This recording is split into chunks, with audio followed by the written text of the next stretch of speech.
Hey guys, the Random Comic Fan here today, and today's creepypasta will be Jeff the Killer. I will be reading it word for word. So, without further ado, let's begin. After weeks of unexplained murders, Dominus Unknown Killer is still on the rise. After little evidence has been found, a young boy states that he survived one of the killer's attacks, and he bravely tells the story. I had a bad dream, and I woke up in the middle of the night, says the boy. I saw that for some reason the window was open, even though I remember it being closed before I went to bed. So I got up to shut it once more. Afterwards, I simply crawled under my covers and tried to get back to sleep. That's when I had a strange feeling, like someone was watching me. I looked up and nearly jumped out of my bed. There, the little ray of light illuminating from between my curtains were a pair of two eyes. Now, these weren't regular eyes. They were dark, ominous eyes. They were bordered in black and they just plain out terrified me. That's when I saw his mouth, a long, horrendous smile that made every hair on my body stand up. The figure stood there, watching me. Finally, after what seemed like forever, he said it. A simple phrase, but said it in a way only a madman could speak. He said, "Go to sleep." I let out a scream. That's what sent him at me. He pulled up a knife, aiming at my heart. He jumped on top of my bed. I fought him back. I kicked. I punched. I rolled around, trying to knock him off me. That's when my dad busted in. The man threw the knife. It went into my father's shoulder. The man probably would have finished him off if one of the neighbors hadn't alerted the police. They drove into the parking lot and ran towards the door. The man turned and ran down the hallway. I heard a smash like glass breaking. As I came out of my room, I saw the window that was pointing towards the back of my house was broken. I looked out it to see him vanish into the distance. I can tell you one thing. I will never, ever forget that face. Those cold, evil eyes, and that psychotic smile, they will never leave my head. Police are still on the lookout for this man. If you see anyone that fits the description in the story, please contact your local police department.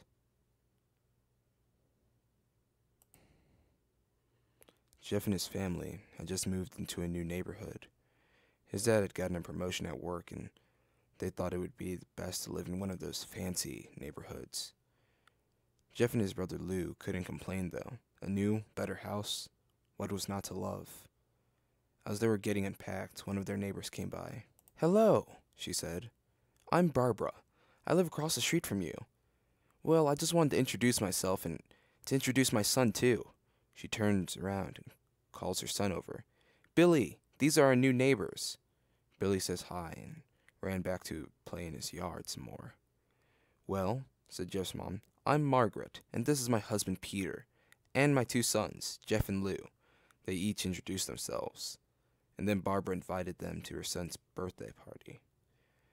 Jeff and his brother were about to object when their mother said that they would love to. When Jeff and his family are done packing, Jeff went up to his mom. "Mom, why would you invite us to some kid's party? If you haven't noticed, I'm not some dumb kid." "Jeff," said his mother, "we just moved here. We should show that we want to spend time with our neighbors now. We're going to that party, and that's final." Jeff started to talk, but stopped himself, knowing that he couldn't do anything. Whenever his mom said something, it was final. He walked up to his room and plopped down on his bed. He sat there, looking at his ceiling, and suddenly he got this weird feeling. Not so much a pain, but a weird feeling. He dismissed it as just some random thing. He heard his mother call him down to get his stuff, and he walked down to get it. The next day, Jeff walked downstairs to get breakfast and got ready for school. As he sat there eating his breakfast, he once again got that feeling. This time it was stronger. It gave him a slight tugging pain, but he once again dismissed it. As he and Lou finished breakfast, they walked down to the bus stop. They sat there waiting for the bus, and then all of a sudden some kid on a skateboard jumped over them, only inches above their laps. They both jumped back in surprise. "Hey, what the hell?" The kid landed and turned back to them. He kicked his skateboard up and caught it with his hands. The kid seemed to be about 12, 1 year younger than Jeff. He wears an Aeropostale shirt and ripped blue jeans. Well, well, well. It looks like we got us some new meat. Suddenly, 2 other kids appeared. One was super skinny and the other one was super huge. "Well, since you're new here, I'd like to introduce ourselves. Over there is Keith." Jeff and Lou looked over to the skinny kid. He had a dopey face that you would expect a sidekick to have. "And he's Troy." They both looked over to the fat kid. Talk about a tub of lard. The kid looked like he hadn't exercised since he was crawling. "And I," said the first kid, "am Randy. Now for all the kids in this neighborhood, there is a small price for bus fare, if you catch my drift." Lou stood up, ready to punch the lights out of the kid's eyes, when one of his friends pulled a knife on him. Tusk, tusk, tusk. I had hoped he would have been more cooperative. But it seems we must do this the hard way. The kid walked up to Lou and took his wallet out of his pocket. Jeff got that feeling again. Now, it was truly strong. A burning sensation. He stood up, but Lou gestured him to sit down. Jeff ignored Lou and walked up to the kid. "Listen here, you little punk. Give back my bro's wallet or else." Randy put the wallet in his pocket and pulled out his own knife. "Oh, and what will you do?" Just as he finished the sentence, Jeff popped the kid in the nose. As Randy reached for his face, Jeff grabbed the kid's wrist and broke it. Randy screamed, and Jeff grabbed a knife from his hand. Troy and Keith rushed Jeff, but Jeff was too quick. He threw Randy to the ground. Keith lashed out at him, but Jeff ducked and stabbed him in the arm. Keith dropped his knife and fell to the ground screaming. Troy rushed him too, but Jeff didn't even need the knife. He just punched Troy straight in the stomach and Troy went down. As he fell, he puked all over. Lou could do anything but look in amazement at Jeff. "Jeff, how'd you—" And that was all he said. They saw the bus coming and they knew they'd be blamed for the whole thing. So they started running as fast as they could. As they ran, they looked back and saw the bus driver rushing over to Randy and the others. As Jeff and Lou made it to school, they didn't dare tell what happened to anyone. All they did was sit and listen.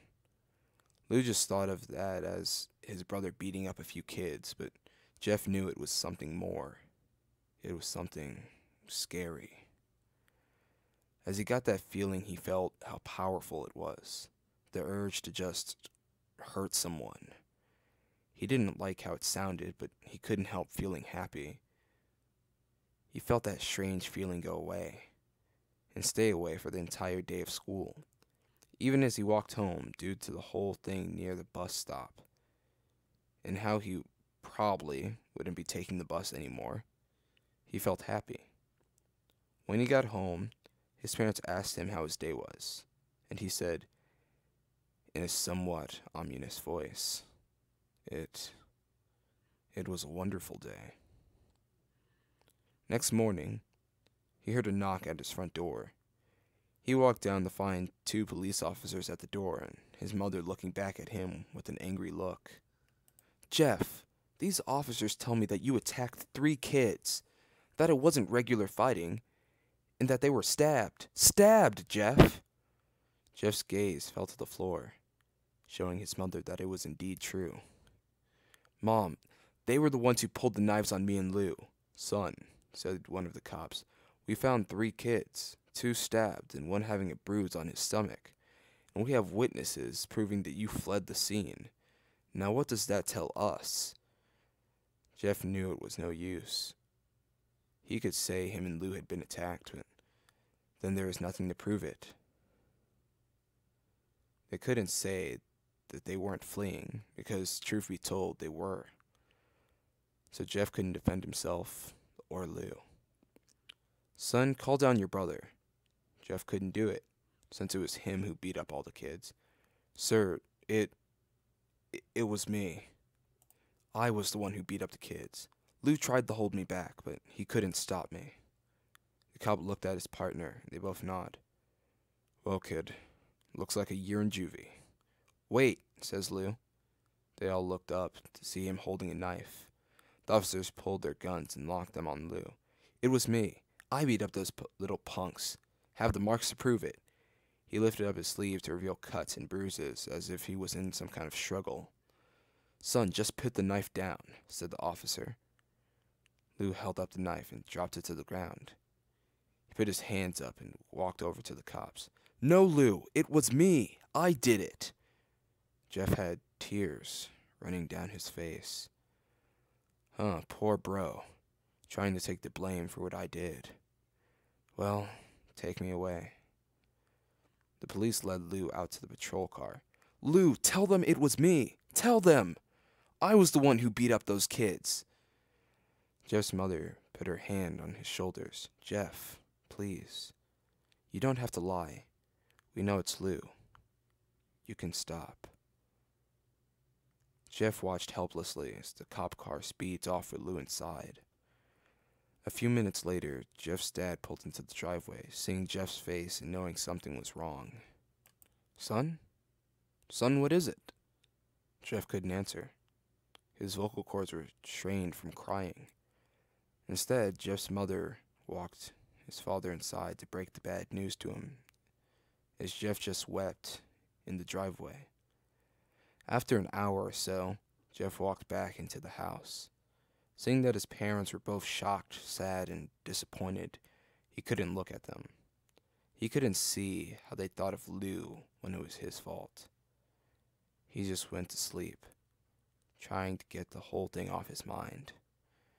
2 days went by, with no word from Lou at JDC, no friends to hang out with, nothing but sadness and guilt.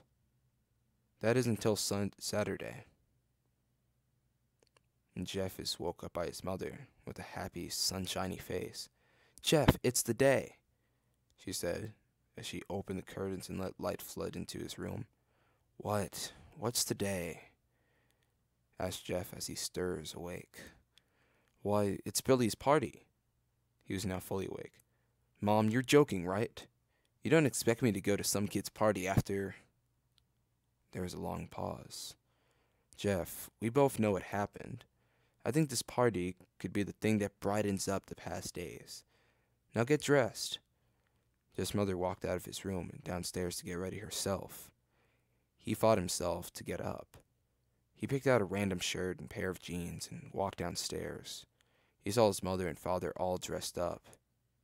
His mother in a dress and his father in a suit, he thought. Why would they wear such fancy clothes to a kid's party? Son, is that all you're going to wear? Said Jeff's dad. Better than wearing too much, he said. His mother pushed down the feeling to yell at him and hid it with a smile. Now, Jeff, we may be overdressed, but this is how you go if you want to make an impression, said his mother. Jeff grunted and went back to his room. I don't have any fancy clothes, he yelled downstairs. Just pick out something, called his mother. He looked around his closet for what he would call fancy. He found a pair of black dress pants he had for special occasions and an undershirt. He couldn't find a shirt to go with it, though. He looked around and only found striped and patterned shirts, none of which go with dress pants. Finally, he found a white hoodie and put it on. You're wearing that? They both said. His mother looked at her watch. Oh, no time to change. Let's just go, she said as she herded Jeff and his father out the door. They crossed the street over to Barbara and Billy's house. They knocked on the door. It appeared that Barbara, just like his parents, way overly dressed. As they walked inside, all Jeff could see were no adults. All adults, no kids. "The kids are out in the yard, Jeff. How about you go and meet some of them?" said Barbara. Jeff walked outside into a yard full of kids. They were running around in weird cowboy costumes and shooting each other with plastic guns. He might as well be standing at Toys R Us. Suddenly, a kid came up to him and handed him a toy gun and hat. "Hey, wanna play?" he said. No, kid. I'm way too old for this stuff." Kid looked at him with a weird puppy dog face. "Please?" said the kid. "Fine," said Jeff. He put on a hat and started to pretend to shoot the kids. At first, he thought it was totally ridiculous, but then he started to actually have fun. It might not have been super cool, but it was the first time he'd done something that took his mind off Lou. So he played with the kids for a while, until he heard a noise, a weird rolling noise. Then it hit him. Randy, Troy, and Keith all jumped over the fence on their skateboards. Jeff dropped the fake gun and ripped off the hat. Randy looked at Jeff with a burning hatred. "Hello, Jeff, is it?" he said. "We have some unfinished business." Jeff saw his bruised nose. "I think we're even. I beat the crap out of you, and you get my brother sent to JDC. Randy got an angry look in his eyes. "Oh no, I don't go for even. I go for winning. You may have kicked their asses that one day, but not today." As he said that, Randy rushed at Jeff. They both fell to the ground. Randy punched Jeff in the nose, and Jeff grabbed him by the ears and headbutted him. Jeff pushed Randy off of him, and both rose to their feet. Kids were screaming, and parents were running out the house. Troy and Keith both pulled guns out of their pockets. "No one interrupts or guts will fly," they said. Randy pulled a knife on Jeff and stabbed it deep into his shoulder. Jeff screamed and fell to his knees. Randy started kicking him in the face. After 3 kicks, Jeff grabs his foot and twists it, causing Randy to fall to the ground. Jeff stood up and walked towards the back door. Troy grabbed him. "Need some help?" He picks Jeff up by the back of the collar and throws him through the patio door. As Jeff tries to stand, he is kicked down to the ground. Randy repeatedly starts kicking Jeff until he starts to cough up blood. "Come on, Jeff, fight me." He picks Jeff up and throws him into the kitchen. Randy sees a bottle of vodka on the counter and smashes the glass over Jeff's head. "Fight!" He throws Jeff back into the living room. "Come on, Jeff, look at me." Jeff glances up, his face riddled with blood. "I was the one who got your brother sent to JDC. And now you're going to sit here and let him rot all year long? You should be ashamed." Jeff starts to get up. "Oh, finally, you stand and fight." Jeff is now to his feet, blood and vodka on his face. Once again, he gets that strange feeling, the one in which he hasn't felt for a while. "Finally, he's up," says Randy as he runs at Jeff. That's when it happens. Something inside Jeff finally snaps. His psyche is destroyed. All rational thinking is gone. All he can do is kill. He grabs Randy and pile drives him to the ground. He gets on top of him and punches him straight in the heart. The punch causes Randy's heart to stop. As Randy gasps for breath, Jeff hammers down on him, punch after punch. Blood gushes from Randy's body until he takes one final breath and dies. Everyone is looking at Jeff now. The parents, the crying kids, even Troy and Keith. Although they easily break from their gaze and point their guns at Jeff. Jeff sees the guns trained on him and runs for the stairs. As he runs, Troy and Keith let out fire on him, each shot missing. Jeff runs upstairs. He hears Troy and Keith follow up behind. As they let out their final rounds of bullets, Jeff ducks into the bathroom. He grabs a towel rack and rips it off the wall. Troy and Keith race in the bathroom, knives ready. Troy swings his knife at Jeff, who backs away and bangs the towel rack into Troy's face. Troy goes down hard, and now that's left is Keith. He is more agile than Troy, though, and ducks when Jeff swings the towel rack. He dropped the knife and grabbed Jeff by the neck. He pushed him into the wall. A thing of bleach fell down on top of both of them. Bleach from the top shelf. It burnt both of them, and they both started to scream.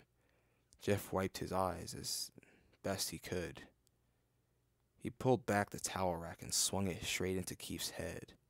As he lay there bleeding to death, he let out an ominous smile.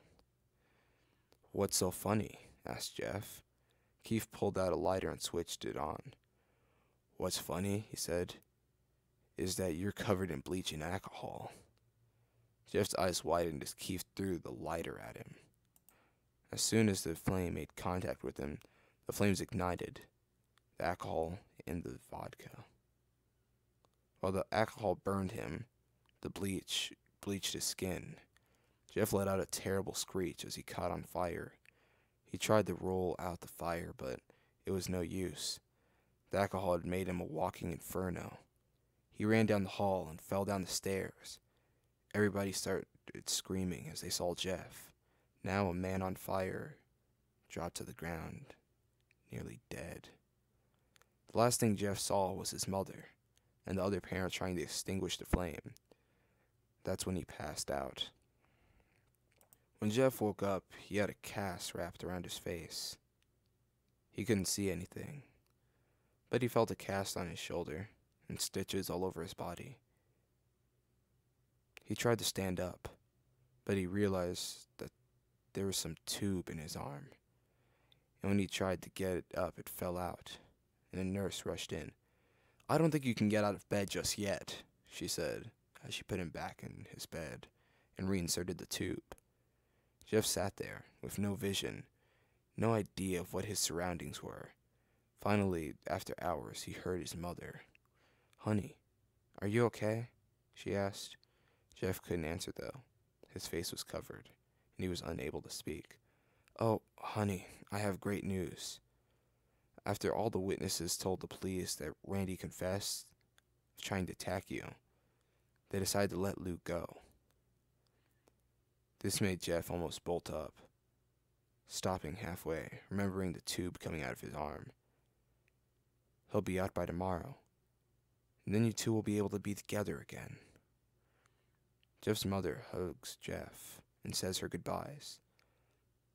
The next couple of weeks were those where Jeff was visited by his family. Then came the day when his bandages were ready to be removed. His family were all there to see it. What he would look like. As the doctors unwrapped the bandages from Jeff's face, everyone was on the edge of their seats. They waited until the last bandage holding the cover over his face was almost removed. "Let's hope for the best," said the doctor. He quickly pulls the cloth, letting the rest fall from Jeff's face. Jeff's mother screams at the sight of his face. Lou and Jeff's dad stare, all struck, at his face. What? What happened to my face?" Jeff said. He rushed out of bed and ran to the bathroom. He looked in the mirror and saw the cause of distress. His face, it's horrible. His lips were burnt to a deep shade of red. His face was turned into a pure white color, and his hair singed from brown to black. He slowly put his hand to his face. It had sort of a leathery feel to it now. He looked back at his family, then back at the mirror. "Jeff," said Lou, "it's not that bad." "Not that bad?" said Jeff. "It's perfect." His family was equally surprised. Jeff started laughing uncontrollably.